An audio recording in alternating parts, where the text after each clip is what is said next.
I've got to wrap it up. I don't want to, but I have to. I want to ask you just quickly, the film director Olivia Wilde has a new movie out, which she says is based on you, this insane man, this pseudo-intellectual hero to the incel community.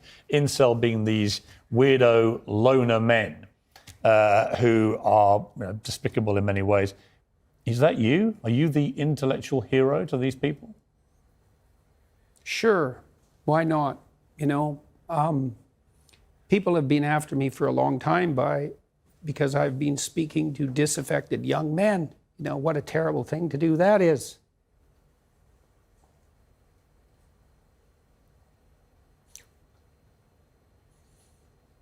I thought the marginalized were supposed to have a voice. It's making you emotional. Talk about that. Well, God, it's very difficult to understand how demoralized people are. And certainly many young men are in that category. And you get these casual insults, these incels. What does it mean? It's like, well, these men, they don't know how to make themselves attractive to women who are very picky, and good for them. Women, be picky. That's your gift, man.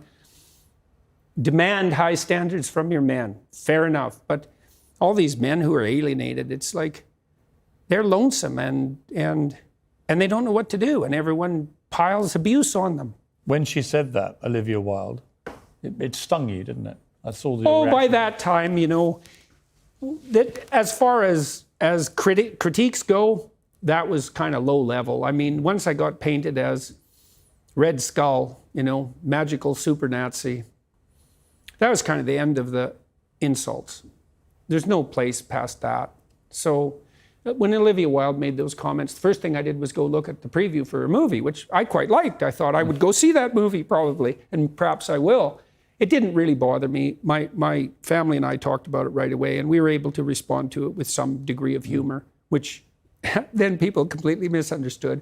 I said I hope that, that if I had to be played by someone, I think it's Chris Wilde, that he's a very good-looking man, and so that seems all right, and then I said something like, I hope he gets my fashion style choice right when he plays me. And it was a joke. All that was a joke. I mean, you've been so controlled today, and yet in that brief moment, you got very emotional. Why? It's really something to see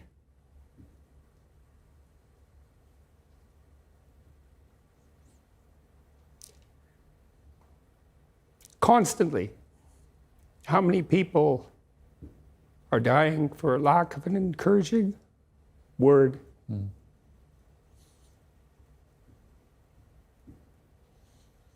And how easy it is to provide that if you're careful. Give credit where credit is due. And to say,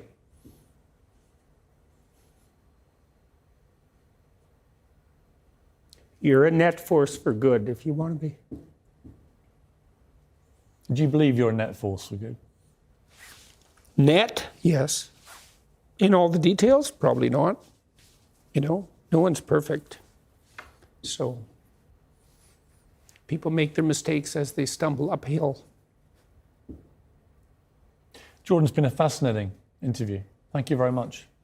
Thank you. You've got this new box set out. Yeah, I'm pretty happy about that. Jordan B. Peterson, 24 Rules for Life and Beyond Order. Fascinating books. They've sold how many millions now? Well, 12 Rules sold 7, and I think Beyond Order is approaching 1 million now. So, yeah, they're doing just fine. Did you ever think you'd sell that number of books? I never thought any of this would happen, Yeah, I knew when I was teaching at Harvard and at the University of Toronto that some of the things I was teaching were revolutionary. I was surprised that I got away with it, let's say, as long as I did. And so there's a way in which it doesn't surprise me. And I wouldn't say that's because of the brilliance of my ideas. It's because I'm good at communicating ideas, but the ideas that I've been developing, they're ancient ideas. They're the oldest ideas we have in some real sense. So they have a power. Right, absolutely. You'll launch the Peterson Academy. Tell me about that quickly. Yeah, well, I've been collecting, along with my daughter, great professors and educators from all around the world, and we're having them come to Miami to film 4 two-hour lectures on a variety of topics. President of Hillsdale College, Larry Arn, just taped one for us on Churchill, which I thought was quite funny because, you know, he's persona non grata. And so Arn and Churchill, so that's quite funny. And we're hoping that we can determine how to provide people a very efficient and very low-cost alternative to a bachelor's degree. And we're working hard to make that accredited. I'd like to drive the cost of a bachelor's degree from its current $160,000 level to $4,000. And I think we can do it. So that's the plan. We're going to launch in either early 2023, depending on how quickly we can get things aggregated. And I'm working with my son on an app called Essay.app. We took a document I wrote for my students that helped them learn how to write and edit.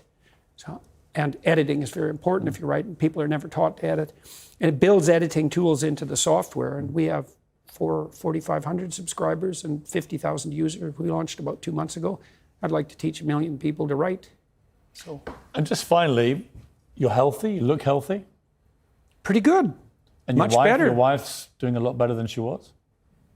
She's back better than she was before even. And my daughter's not ill either. So fancy that.